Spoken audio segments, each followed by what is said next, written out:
मित्रांनो, 10वी-12वी नंतर ज्यांना चांगले मार्क पडतात आणि जे स्कॉलरशिपमध्ये पात्र असतात, त्यांना वेगवेगळ्या योजना असतात, वेगवेगळ्या स्कॉलरशिप मिळत असतात. त्यातच नेहमीप्रमाणे यावर्षी देखील पिंपरी चिंचवड महानगरपालिका यांच्यातर्फे 10वी मध्ये 80% आणि 90% या 2 क्रायटेरियामध्ये ज्यांना मार्क आहेत, त्या विद्यार्थ्यांना 10,000 आणि 15,000 अशा प्रकारची स्कॉलरशिप देण्यात येत आहे. याच्याबद्दलची पूर्ण माहिती काय आहे आणि याला कुठले डॉक्युमेंट लागतील, याच्याबद्दल आपण आज बोलणार आहोत.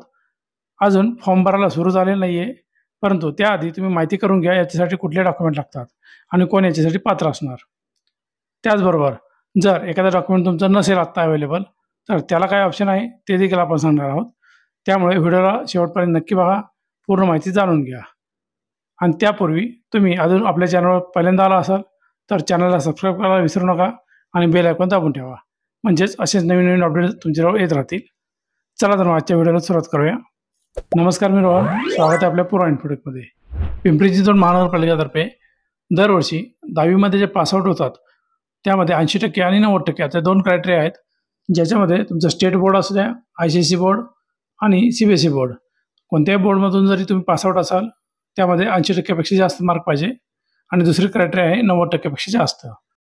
जे स्टेट बोर्ड आहे, स्टेट बोर्डमध्ये जर कुणी 80% मार्क पडले असेल, त्यांना स्कॉलरशिप म्हणून 10,000 मानधन देण्यात येत आहे. आणि जर 90% असेल तर 15,000 एवढं देण्यात येत आहे स्कॉलरशिप. स्टेट बोर्ड सोडून ICSE आणि CBSE यापैकी कुठले बोर्ड असेल आणि सेम मार्क त्यांना असतील, तर हे शिष्यवृत्ती 50% कमी, म्हणजेच 5,000 आणि दुसरी 7,500 अनुक्रमे याप्रमाणे देण्यात येत आहे. यासाठी सर्वात महत्त्वाचा एक पॉईंट आहे, तो म्हणजे जे कोणी विद्यार्थी याच्यामध्ये 80% आणि 90% क्रायटेरियामध्ये बसतात, त्यांचं मनपा हद्दीत, म्हणजेच पिंपरी चिंचवड मनपा हद्दीत वास्तव्य असलं पाहिजे. त्यांचा इथला पुरावा असला पाहिजे, त्यांनाच ही योजना लागू आहे. तुम्ही जरी 10वी-12वी इथं पासआउट झाला पिंपरी चिंचवड महानगरपालिका आणि तुमच्याकडे इथले डॉक्युमेंट नसतील, तरी तुम्हाला काही फायदा नाही. या स्कीमचा तुम्ही फायदा घेऊ शकत नाही. आपल्या याच्या अटी व शर्ती ज्या असतात त्याच्यामध्ये काय काय आहेत, त्याच्यामध्ये पहिला पॉईंट त्यांनी मेन्शन केला आहे, अर्जदाराचे अर्जासोबत मनपा हद्दीतील आधार कार्ड जोडणे आवश्यक आहे. म्हणजे तुमच्या आधार कार्डला मनपा हद्दीतला ॲड्रेस असणं गरजेचं आहे. मुलाचं नसेल तरी त्यांच्या पालकाचं असलं तरी चालणार आहे, मुलाचं असेल तर चांगली गोष्ट आहे. दुसरा पॉईंट आहे, अर्जदाराने त्या अर्जासोबत पिंपरी चिंचवड हद्दीमधील मतदान ओळखपत्र जाहीर करणं गरजेचं आहे. त्याच्यामध्ये मुलांचं वय साहजिक 18 वर्ष नसणार आहे, त्यांचं मतदान कार्ड नसणार आहे. त्यामुळं त्यांच्या पालकांचं, म्हणजे आई किंवा वडिलांचं दोघांपैकी एकाचा मतदान यादीचा पुरावा द्यावा लागणार. मतदान कार्ड नसेल तर मतदान यादीचे जे नाव असतं, लिस्ट असतं, त्याचं जे पेज आहे ते इथे जोडावं लागणार आहे. तिसरा पॉईंट आहे, इयत्ता 10वी उत्तीर्ण झालेल्यांची मार्कशीट, म्हणजेच तुमची आत्ता 10वी पासआउट झाले, तुम्ही शाळेतून मार्कशीट मिळाली आहेच, ती नसेल तर ऑनलाईन डाउनलोड केली असेल ती देखील चालणार आहे. पुढील पॉईंट आहे, 10वीचं जे मार्कशीट आहे त्याच्याबद्दल एक पॉईंट टाकलेला आहे. स्टेट बोर्डला आपल्या पर्सेंटेज असतात, काही बोर्डमध्ये CGPA ही क्रायटेरिया असतो पर्सेंटेजच्या ठिकाणी. तो जर असेल तर 8.5 इथला कमीत कमी CGPA असणं गरजेचं आहे. त्याच्या पुढेच असलं पाहिजे. त्याच्या आत असेल तर ते ग्राह्य धरण्यात येणार नाही. आणि शेवटचा पॉईंट आहे, पुढील इयत्तेत प्रवेश घेतल्याबाबतचे बोनाफाईड. साहजिक आहे, 10वी नंतर आपण 11वीला ॲडमिशन घेतो, कोणी ITIला घेतं किंवा डिप्लोमा घेतं. जे कुठलं असेल तुमचं, तिथलं ॲडमिशन घेतलेलं बोनाफाईड लागणार आहे. आणि अजून 11वीचं ॲडमिशन कुणाचंच झालेलं नाही, त्यामुळे त्यांना बोनाफाईड मिळणार नाही. त्याचप्रमाणे ITI देखील अजून ॲडमिशन झालेलं नाही आणि इतर वेगवेगळे डिप्लोमा देखील ॲडमिशन सुरू आहेत अजून. म्हणजे सध्या कोणाचंही बोनाफाईड मिळणार नाही आहे.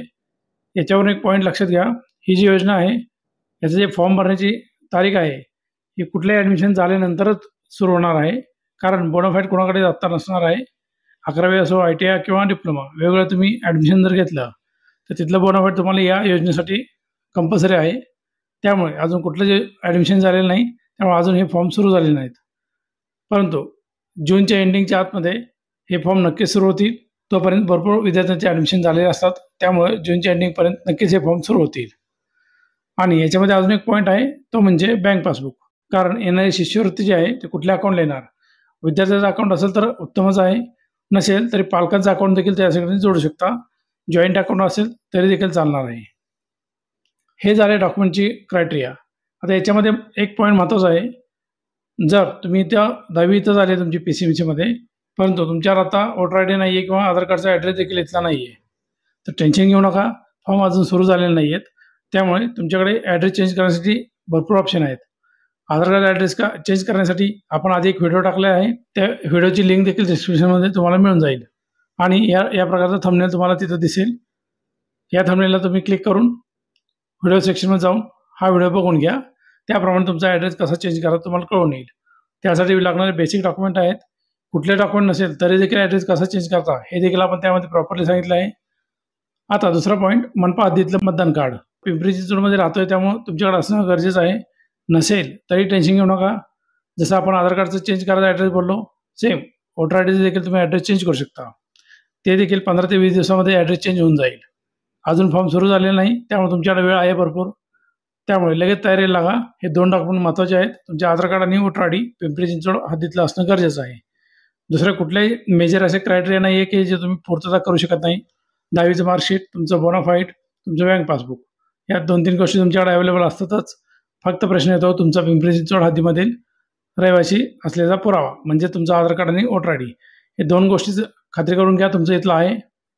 नसेल तर लगेच कामाला लागा आणि ते चेंज करून घ्या. याचा जो फॉर्म सुरू होणार आहे, फॉर्म सुरू झाल्याबरोबर फॉर्म प्रॉपरली कसा भरायचा, कुठल्या चुका टाळायच्या म्हणजे लवकर अप्रूव्हल होईल, आणि फॉर्म भरल्यानंतर त्याची प्रोसेस काय असणार, पैसे कधी येणार, याबद्दलची सर्व माहिती जेव्हा फॉर्म सुरू होईल तेव्हा आपण देणार आहोतच. त्यामुळे आपल्या चॅनल तुम्ही टिकून राहा. सबस्क्राईब नसेल केलं तर लगेच सबस्क्राईब करून घ्या आणि बेल आयकॉन दाबून ठेवा. म्हणजेच अशाच नवीन योजनांची माहिती तुमच्याजवळ येत राहील. जय हिंद, जय महाराष्ट्र.